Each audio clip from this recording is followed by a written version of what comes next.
So today's speaker is Molly Mechtenberg from Hope for Creation. She's she was the co-founder of the Peace House, which helped children and families, as well as working for restorative justice and alternatives to punitive measures in schools and organizations. She's been executive director of Hope for Creation since May, and today she's here to talk about Hope for Creation and also how we can work together. She is one of the affiliates for KCCC, and we would like to be able to work in close harmony with each other. So Molly, if you want to take it away, it's all yours. Well, thank you, Nikki. It's good to see a lot of familiar faces. So yeah, thanks for joining us today.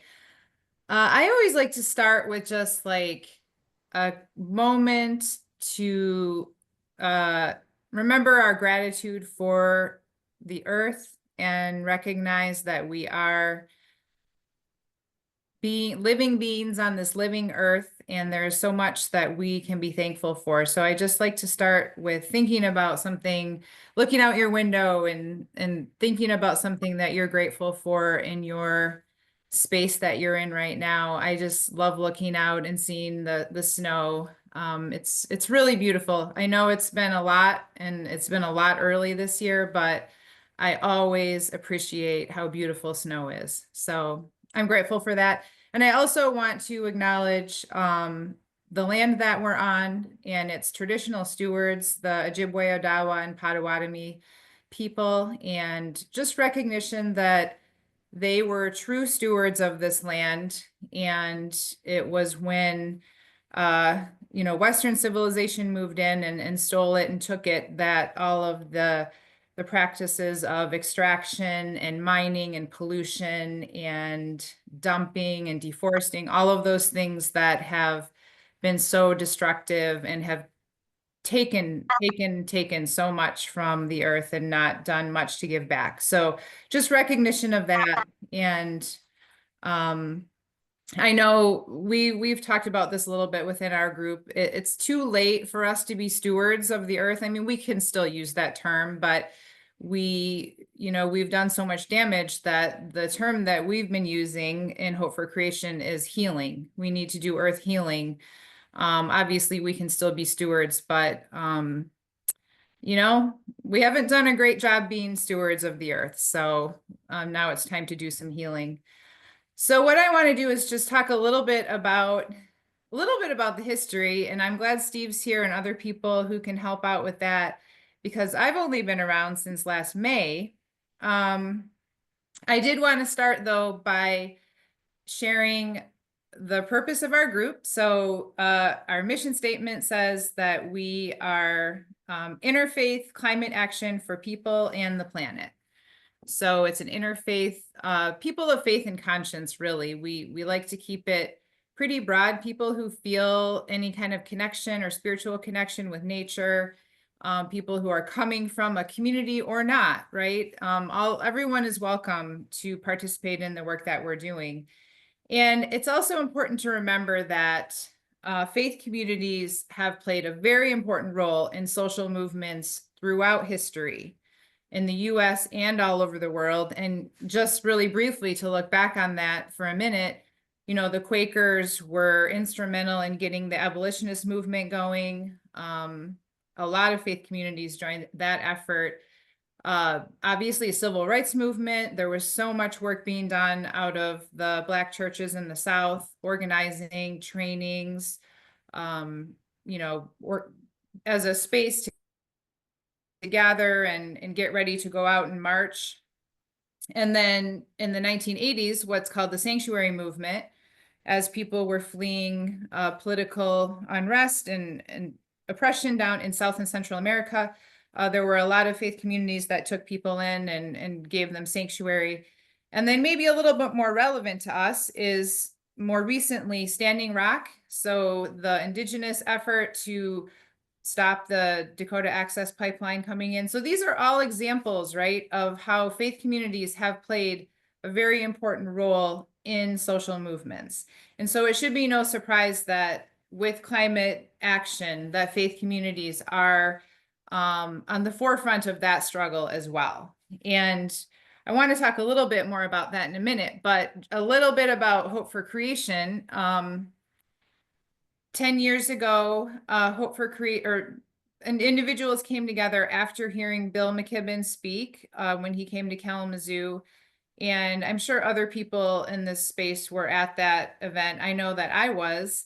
But after that, some leaders came together, leaders of different churches and faith communities came together and decided they wanted to form this group, right? And take more consistent action coming from communities of worship in our community, specifically focused on climate action.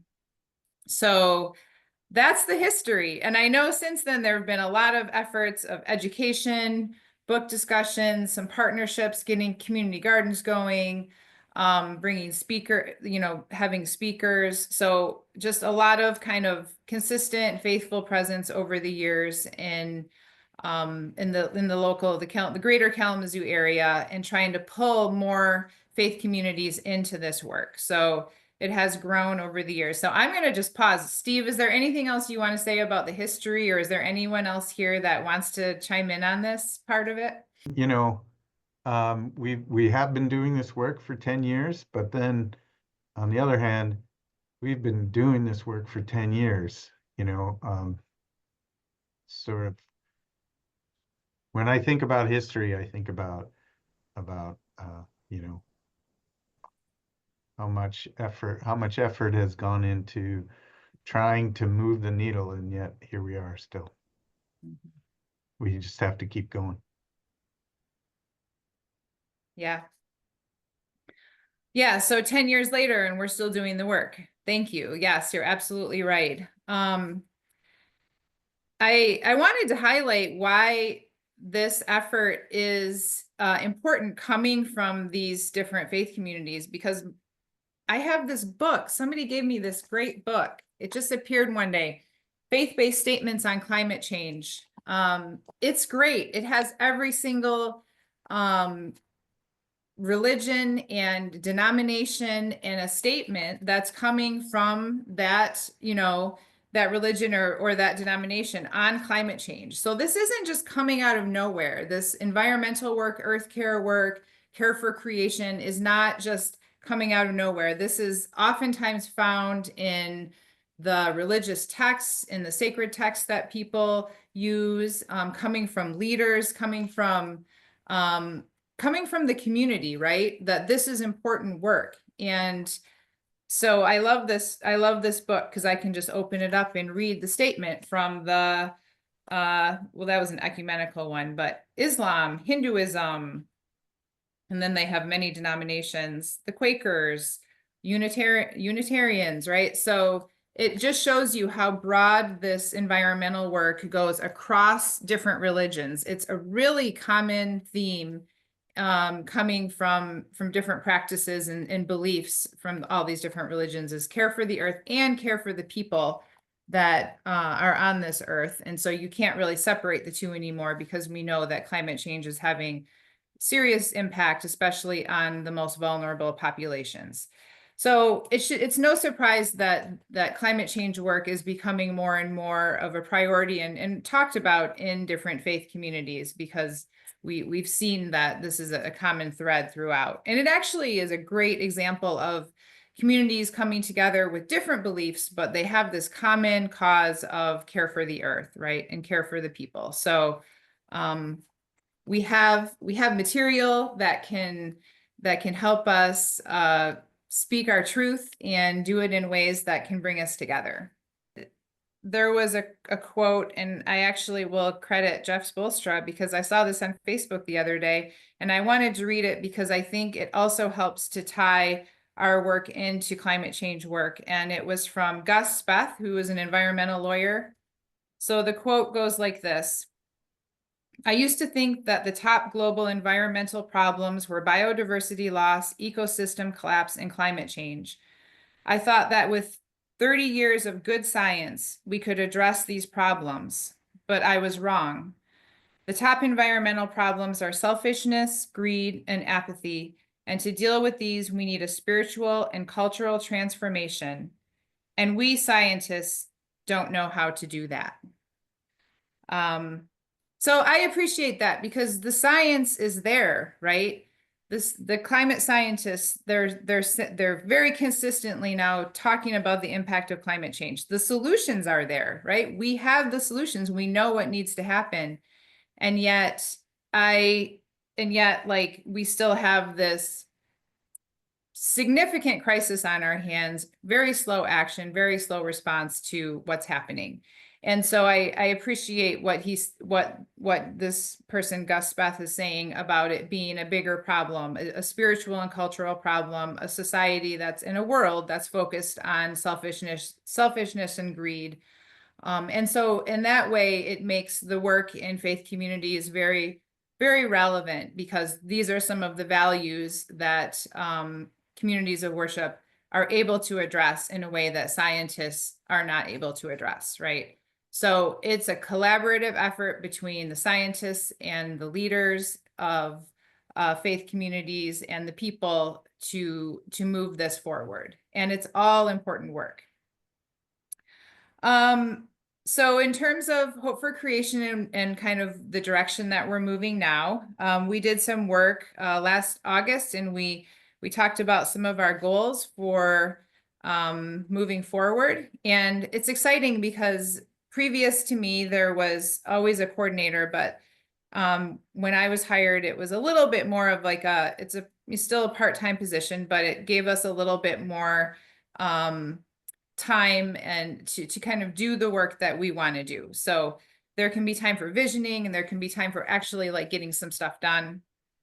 I am excited to report that we have gotten a couple of small grants. So we got a grant from the Massar Foundation and a grant from the Kalamazoo Community Foundation. So we will be continuing our work. We have some funding now to make that happen.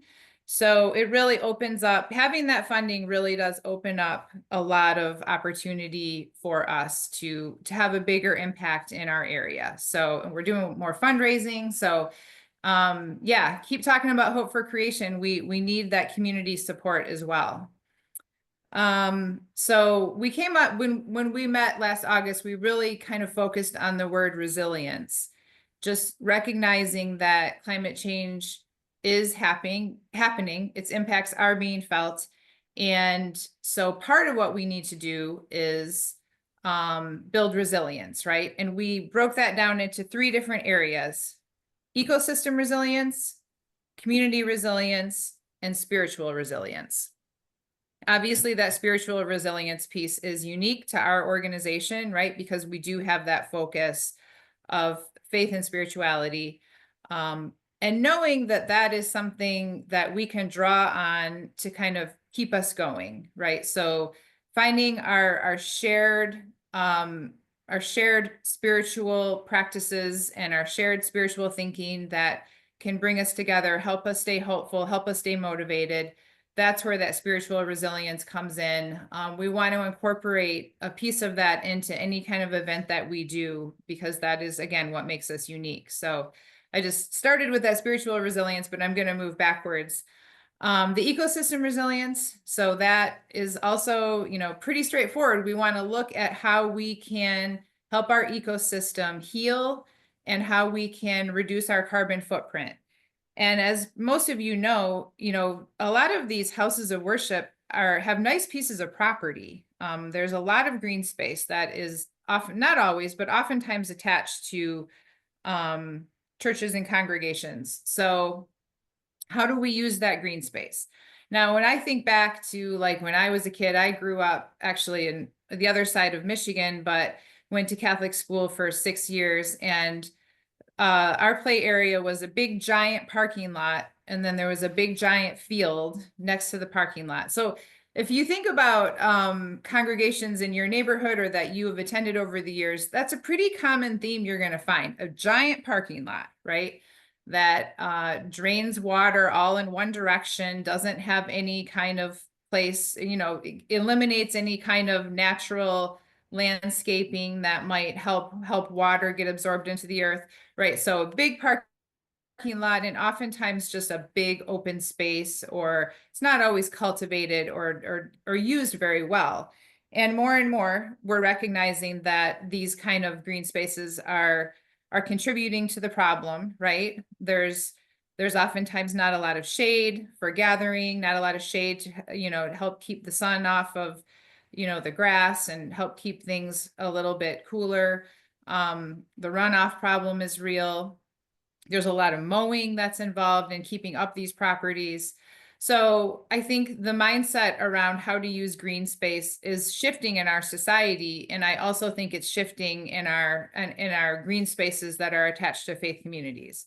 So how can we use those green spaces in a way that reduces our carbon footprint, that makes it a better space for people to be in that space, right? To be outside in that space, to manage flooding, because we know flooding is going to increasingly be an issue in our community, and also those excessive heat days, so to provide more shade. So that's part of our conversation around ecosystem resilience, is really talking about how to use green space, whether that's a garden, native flower beds, rain gardens, planting more trees, redesigning parking lots. All of these things would kind of go into that conversation, as well as the use of solar panels and energy efficiency in the buildings, and all of that additional stuff that's attached to the buildings themselves, right?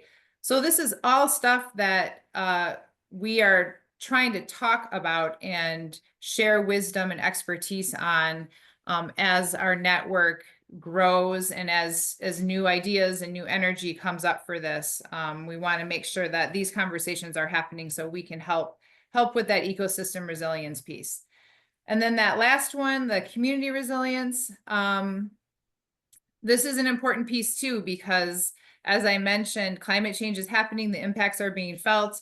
We want to come together as a community and make sure that everyone is feeling supported, that we can be here for each other, we have each other's backs, so that as we face this, we're facing it together and we're not facing it as little silos, right? So the idea with the community resilience is really just that, to build relationships in our community, to build relationships among faith communities, but also among individuals and organizations. So I think that's where our work with KCCC comes in, right? It's a great example of networking and sharing ideas and getting to know people. In our vision, we want to also focus on some of the lower income faith communities, or I guess you could also call them, some communities have kind of generational wealth that's been passed on, and some don't. So recognizing that some faith communities might need support in moving forward in a way that gives them the ecosystem and the community resilience to kind of face the challenges ahead.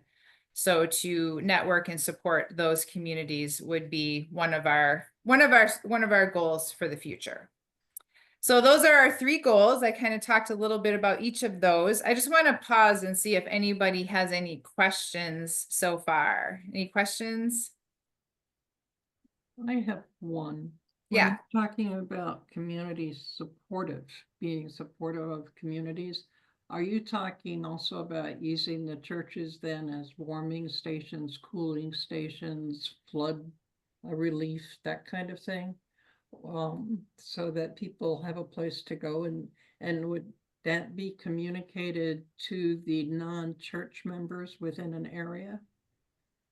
Yeah, that's a great question. We haven't had a lot of discussion specifically around that. But I know that one of the churches in our network, Westminster Presbyterian Church, is one of the only faith communities in the area that is offering its space as a warming shelter in the winter. So they have a schedule, they're open a number of days a week, and people can actually get transportation out to their facility during the day to get out of the cold. I do think that that is something that we can talk more about. I think I do think it's important, right? And I haven't used the word climate justice yet, but to throw that word out there, I'm a very justice oriented person. So I immediately start thinking that way when I think about how our community is going to feel impacts of climate change. And we know that the people most vulnerable are going to feel those impacts the first, and they're going to feel them, in more significantly than others. And to start that conversation is really important, to insert that conversation into the work that we're doing. Because again, we're talking about people, right? Care for people, care for the earth, care for people. I know we have a housing crisis in our community. I know we have the number of unhoused people has been growing over the last number of years. I have been thinking about those individuals as we've encountered all this early winter weather this year, and really cold temperatures. So I do think that could be a part of our conversation. Yeah. One thing that we did participate in this year, which is a little bit related to what you're saying, we did this, or a couple of us participated in this Kudos project, Kalamazoo United Day of Service, where they go into the north side and east side and help people winterize their homes. So I really enjoyed it. It felt like there was a good group. Everybody went out. I mean, there was one house literally where the homeowners just couldn't figure out how to shut their storm windows. They were kind of stuck. And we were able to go in and shut storm windows on this entire house, right? So that does have a small impact, right? Not only on energy efficiency, but also on those people's comfort and their energy bill. So I really am looking to opportunities like that so that we can be present in the community and in ways that align with our vision, right? In our work for climate resilience, and also working towards a lower carbon footprint. So yeah. Thanks for asking that question. Tim, you And have any one other thing? questions right now? Tim has his hand raised. Yes. So actually, regarding your last comment, the County of Kalamazoo has been recipient of a major grant from the EPA, which will primarily be focused on upgrading homes of lower income people for improving their energy efficiency. So there will be more information about that coming out soon. Another question, of course, most churches have large worship spaces, and I wonder to what extent, which are otherwise, I would imagine, unused for most of the week. So I wonder how they manage the heating in those areas, and if there's ways that they can reduce the energy use of their worship spaces when they're not in use. Yeah, that's a great question. I have not had much to do with that specific detail that you're talking about, inquiring about, church temperatures and what they do during the week and what they do on the weekend. I do think energy efficiency is one of the things that we're trying to promote. Certainly it is. We are also promoting use of the Inflation Reduction Act while it's actually still in existence, right? We know that that might not be in the longer term, but for right now it is. And I've been doing a lot of work trying to get more educated on how to use that. And I've been able to learn quite a bit. And there still is a real effort on the state of Michigan's part to promote that and help nonprofits and faith communities use that. And they're not changing that tune yet. They're still really promoting it. Just yesterday, they held a Q&A session The Michigan Office of Infrastructure held an informational session specifically for nonprofits and faith communities to have their questions answered about how to utilize the tax rebates from that Inflation Reduction Act. But in terms of how people are heating their space and cooling their space, I have had very limited conversations around that. So it's definitely worth thinking about all of these. I mean, part of it is just networking and starting the conversation, right? So building our network and then saying, hey, these are some of the things that other places are thinking and talking about. Have you considered this? So right now we have, I would say 15 fairly active faith communities that are part of our network. And part of my work right now is to try to grow that. So try to meet certain individuals, whether it's just somebody who attends or a leader in that community, reaching out to other ones that we've had no contact with. I'm going to be going over to the Buddhist temple next week. I have meetings set up, so I'm in the works of, this is all in the works of trying to grow our network a little bit. And then the idea is that we can do a couple things. We can be a hub for resource sharing, right? And for a place where people can come for ideas, where they can come for expertise, where they can come for hearing other people's experiences and stories. For example, oh, I know like Steve has been through getting solar panels in his congregation, right? So he would have some wisdom to then share with other people about how to make that happen, right? Or other places have started to use rain gardens to help with stormwater runoff or water runoff from their parking lots. Like, okay, let's talk about how we can share that wisdom, right? So as like Hope for Creation can be a hub for those resources and for idea sharing and expertise sharing, but then we also want to be putting on our own events and bringing people together so that there is a space for people who really want to find a community that is doing climate action here in our area that aligns with who they are and what their vision is. We want to be that space for people. So we've been talking about doing at least four events a year. So one every season.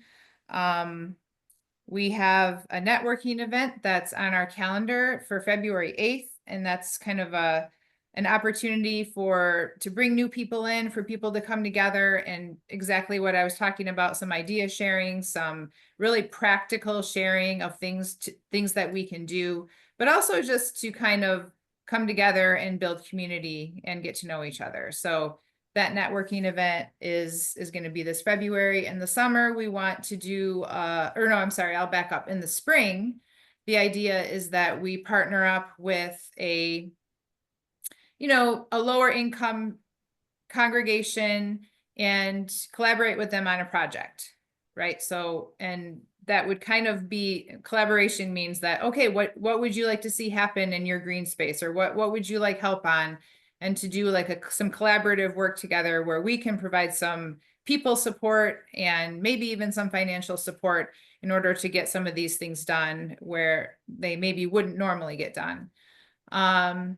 In the summer, we want to do a garden, like a focus on gardens. And so people can get to know all of the various different types of gardening that's happening in our community, whether that's a community garden or a native flower garden that people are putting in, or there's just different types of gardens that we want to highlight and draw some awareness to the good efforts that are happening right here in our city and in our community.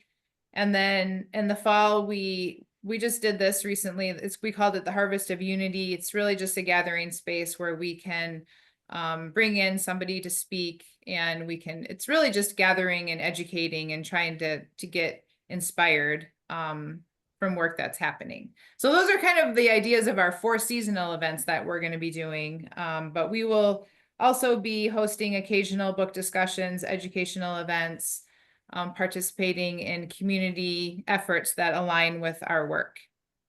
And I also want to say advocacy, because that's also an important piece. I know there's been, you're talking about the lobbying efforts that are happening.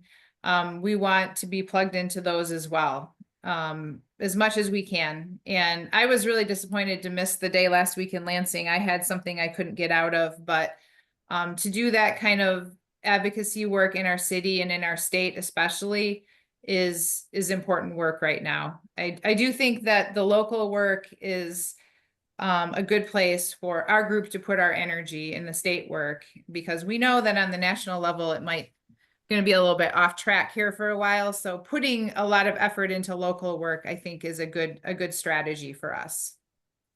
I just realized that Eileen is on this call, and Eileen is part of Westminster Presbyterian Church that they are the ones doing the warming center. So Eileen, if you have anything you want to say about that or how you got that effort started, I would love to hear a little bit more about that, because I don't know the history behind that. And whether that has been part of a bigger, I mean, I know you do a lot of environmental work. So if that's where that came from, or where that came from. Hi there. Yeah, thanks for that opportunity. Actually, it didn't come from an environmental place, but a social justice place. And we have a lot of indoor space that wasn't being used, and we're always looking for ways to share our building and our area that we have with the community. And it took a couple years of trying to get all the pieces in place, and we got several grants from our presbytery and our synod, and we're open Tuesdays and Thursdays from 10 to 2. And yes, we have a van that we go down to Ministry with Community and bring people back and forth. And we started with, high numbers were 6 or 7, and we had about 20 recently. And I forget whether it was yesterday or Tuesday, they made 3 trips with the van, which was a first. So people really appreciate the small smallness of the group. They get a really good lunch. They get individual attention. They can ask for pretty much anything they might need, help with anything. So it's been good, really good.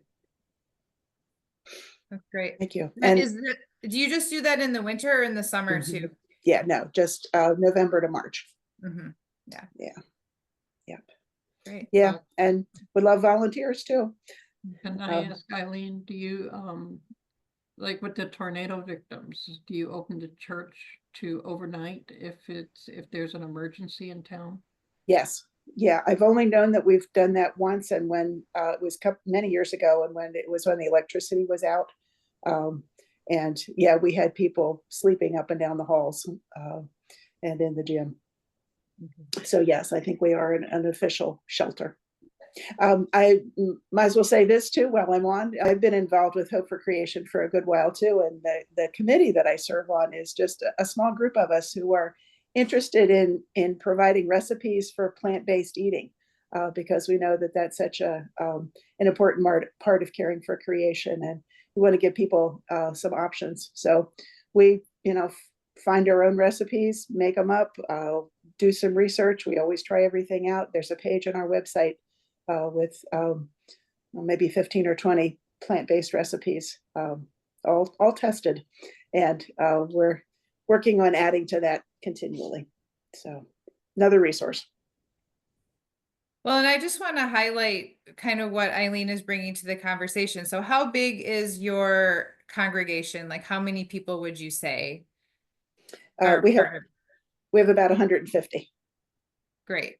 So 150 people, right? And when you think about grassroots organizing, right, and how that model works, it is about spreading, starting in the middle and kind of spreading out among this network and trying to reach as many people as possible. So that's another really cool thing about this network of faith communities. It really, truly does potentially have the ability to access hundreds, thousands of people, right? So if we're having an event or something that we're trying to promote, or if the conversation is happening around a certain thing, and we say to Eileen, hey, Eileen, can you spread this around in your community, right? And that is possible, that 150 people at Westminster and another, 200 over at Temple Benet and another, I'm just making up numbers, so I don't actually know, but hundreds of people then will have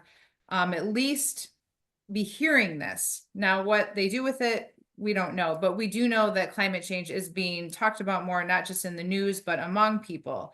And so my hope is that they're going to start hearing, oh, okay, this is something I can do. Oh, yeah, I can do that, right? It's really, really important for me that we are very welcoming, and that's going to be a big piece that I want to focus on, because we have to take people where they're at. We know people are on various stages of this journey, and some have electric vehicles and solar panels, and others, are on the very other end of that and are just starting to recognize that, oh yeah, climate change is actually happening. Yeah, maybe I should start paying attention, right?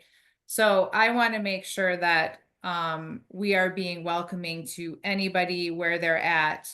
And if they just want to learn more, great. If they're ready to, take it to the next level and start making some changes in their house or in their lifestyle, then that's great too. But I think the invitation, it's more important that we're making the invitation and that we're not being super rigid about what that needs to look like. We have another question. Nancy Lee has her hand raised.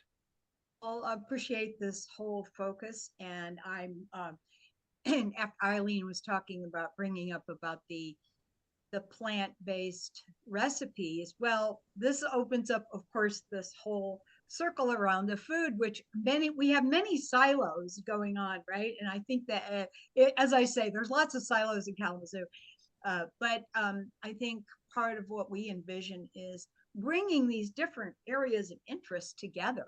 And because we've got so much overlapping, it's all connected, right? And so the food piece, which of course many of you realize or know that I'm as a chef and nutritionist, but also my vision and bringing community together in the food circle, right? Which is really the whole web of life, right?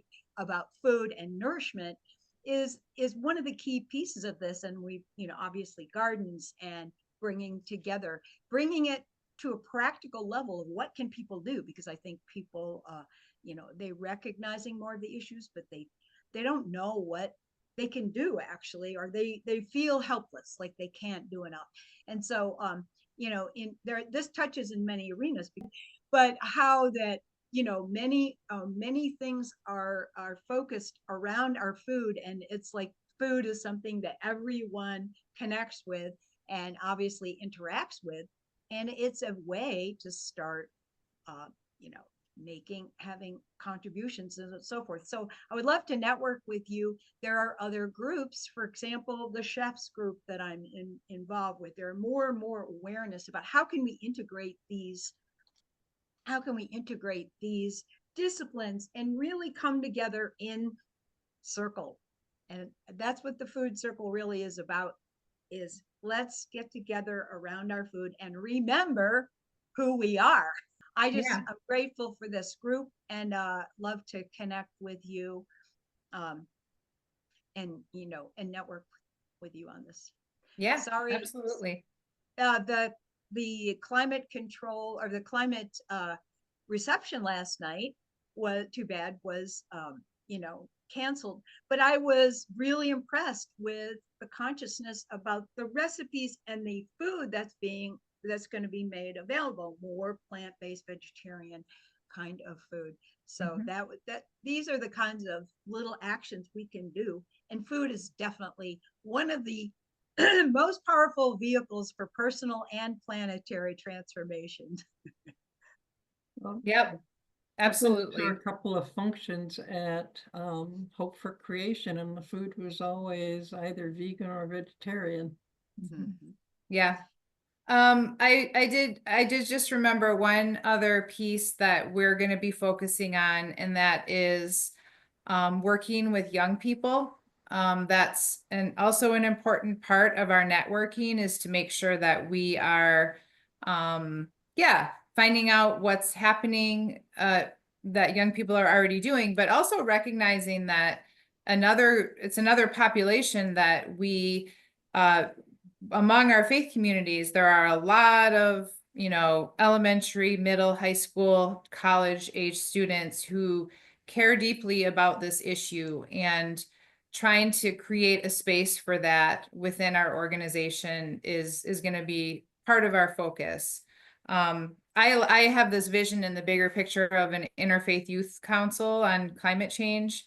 But we're not quite there yet. We have to kind of build up our relationships, honestly, with young people before we can pull them into that. But I wanted to make sure I highlighted that the effort that we're going to put into working with young people.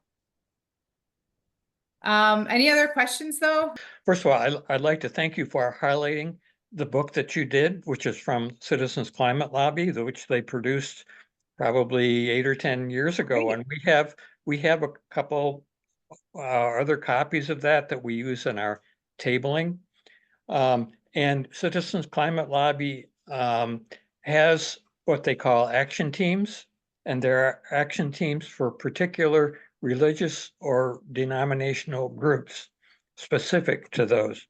And secondly, isn't it the case that Hope for Creation is the local chapter for Michigan Interfaith Power and Light? And if that's so, could you comment about that? I did forget to mention that. That was supposed to be part of the history, so I wasn't the only one who forgot that. Yeah, how many years ago did we become a chapter of Michigan Interfaith Power and Light? I couldn't tell you exactly, but I know that is the case now. So they are our fiduciary. So any fundraising that we do, any grants that we do, go through them. We do have an ongoing relationship with them. I attend their working group every month. We have a chapter networking event coming up in the spring. So yes, we are very much working with Michigan Interfaith Power and Light. My understanding, they've had a real focus on solar in the Detroit area, and they have done amazing work over there in helping houses of worship start on that solar journey. And that's been a big piece of the work that they've done has been that. So we're doing a little bit different work here, but definitely it's great to be partners with them. A little bit of humor here. I had a electric company called Holy Cross Electric in Colorado. So when I first moved to Michigan and heard about Interfaith Power and Light, I thought it was an electric company. Yeah. It definitely sounds like an electric company. I think they did that on purpose, right? I think they did. I don't know. Well, it's a national organization. For people who don't know that, it's nationwide. And so, but a lot of states have chapters of Interfaith Power and Light. And Steve, you have your hand raised. It's actually more a response to Tim's original question about how houses of worship can lower the energy consumption in their sanctuary space. So at Temple B'nai Israel, we just yesterday had our solar array turned on officially. So we are the first all Jewish congregation in the state of Michigan to have solar panels on our roof. And we were able to afford to do that in part through a grant that we got from a Jewish organization that is working on climate change. And a condition for accepting the grant was a commitment to come up with a climate action plan for our congregation. And for reasons that escape me, that has fallen to me to work on. And so it's a really interesting question that I would love to connect with anyone who has experience or knows of any congregations that have worked have come up with ways to reduce their sanctuary energy use. In our particular building, it would be really hard because it's all kind of it's an open floor plan, so we can't cordon off the sanctuary from other parts of the building very easily. But I would love to connect with people if anyone knows of places that have done anything like that. I'd love Steve, to Tom hear from them. Hackley and Sibel from People's Church. Yeah, did they specifically cordon off the sanctuary space?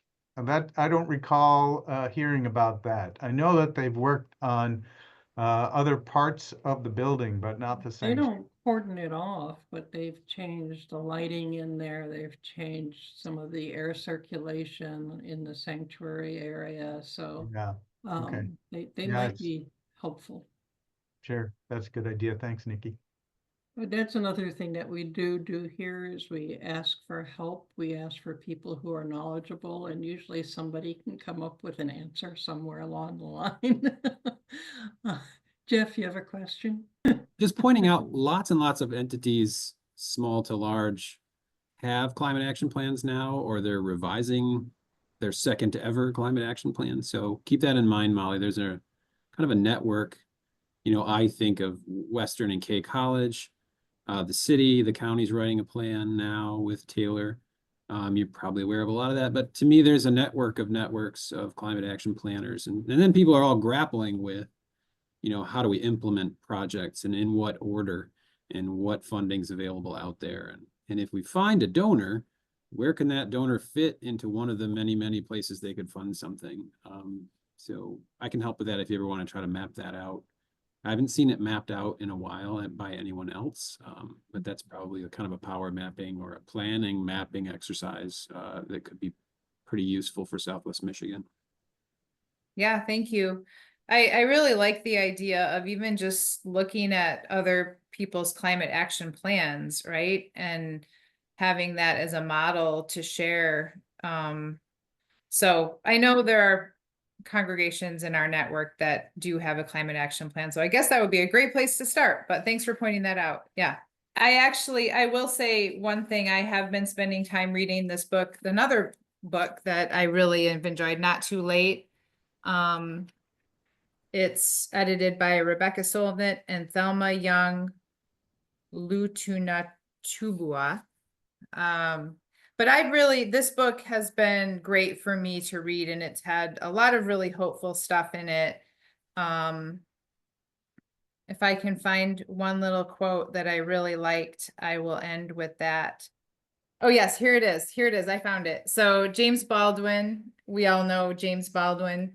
But I really like this quote by him.